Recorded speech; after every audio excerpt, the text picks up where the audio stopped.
Hi, hello friends. Welcome to Punarvi's kitchen. இன்னைக்கு நம்ம சேனல்ல சென்னை ஸ்டைல் வடகறி எப்படி பண்றதுன்னு பார்க்கலாம். கடலை பருப்பு 1 கப்.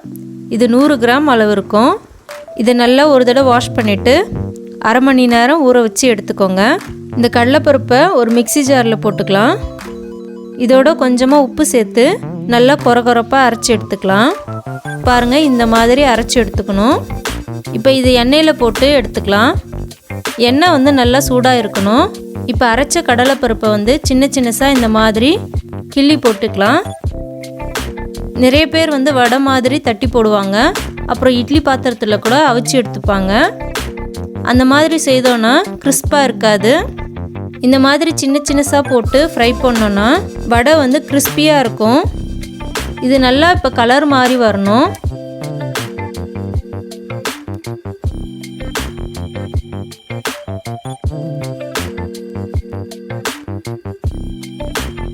பாருங்க இந்த மாதிரி கலர் மாதிரி இருக்கணும்.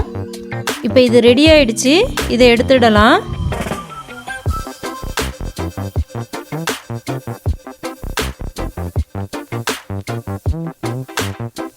இப்போ ஒரு கடாயை எடுத்துக்கலாம். இப்போ இதில் கொஞ்சம் போல் எண்ணெயை சேர்த்துக்கிறேன். 2 பட்டை, 3 கிராம்பு, 1 ஸ்பூன் சோம்பு, கடல் பாசி 1, பிரிஞ்சி இலை 2. இப்போ மசாலாக்கள்லாம் நல்லா பொரிஞ்சு வரட்டும். இப்போ 2 பச்சை மிளகாயை சேர்த்துக்கிறேன். 2 வெங்காயத்தை சேர்த்துக்கிறேன். இப்போ இது நல்லா வதங்கட்டும்.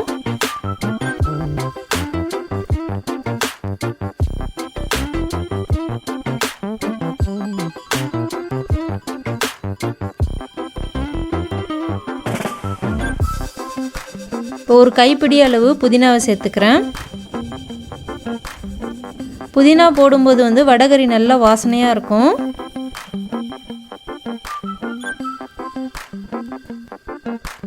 இப்போ வெங்காயம் நல்லா ஃப்ரை ஆகிடுச்சு. இப்போ 3 தக்காளியை சேர்த்துக்கிறேன். இப்போ இந்த வெங்காயம் தக்காளி எல்லாம் நல்லா வதங்கட்டும்.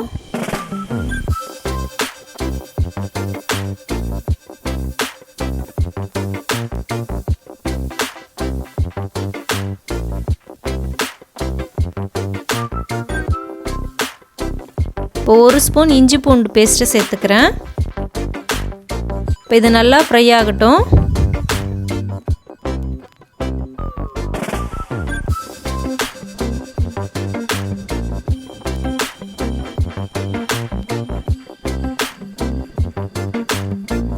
இப்போ தண்ணியை சேர்த்துக்கிறேன். இப்போ இது ஒரு 3 கிளாஸ் அளவு தண்ணி சேர்த்துக்கிறேன்.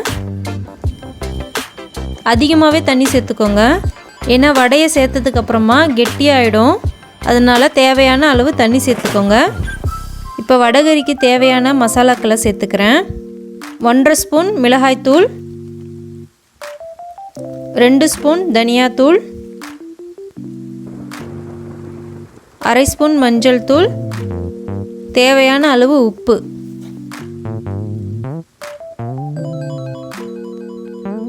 இப்போ இது நல்லா கொதி வரட்டும். இந்த மசாலாவோட பச்சை வாசனைலாம் போகணும். அதுக்கப்புறமா நம்ம வடையை சேர்த்துக்கலாம். இப்போ மசாலாவோட பச்சை வாசனைலாம் போயிடுச்சு. ஃப்ரை பண்ணிய வடகறியை வந்து இந்த மாதிரி சின்ன சின்ன பீசஸாக உடச்சி விட்டுக்கோங்க. இப்போ வடையை சேர்த்துக்கலாம். பாருங்க வடையை போட்ட உடனே கிரேவி வந்து கெட்டியாயிடுச்சு.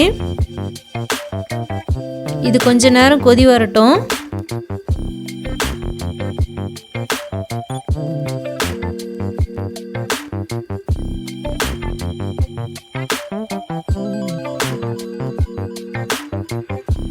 இப்போ கடைசியாக கொஞ்சமாக கொத்தமல்லி சேர்த்துக்கிறேன்.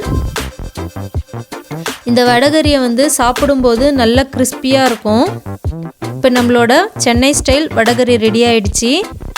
இந்த வடகறியை வந்து தோசை, இட்லி, ஆப்பம் இதோட சாப்பிட்டிங்கன்னா அட்டகாசமான சுவையில் இருக்கும். நீங்களும் வீட்டில் ட்ரை பண்ணி பாருங்கள். உங்களுக்கு இந்த வீடியோ பிடிச்சிருந்தா லைக் பண்ணி சப்ஸ்கிரைப் பண்ணுங்கள். நன்றி. பசித்து ருசித்து சாப்பிடுங்க.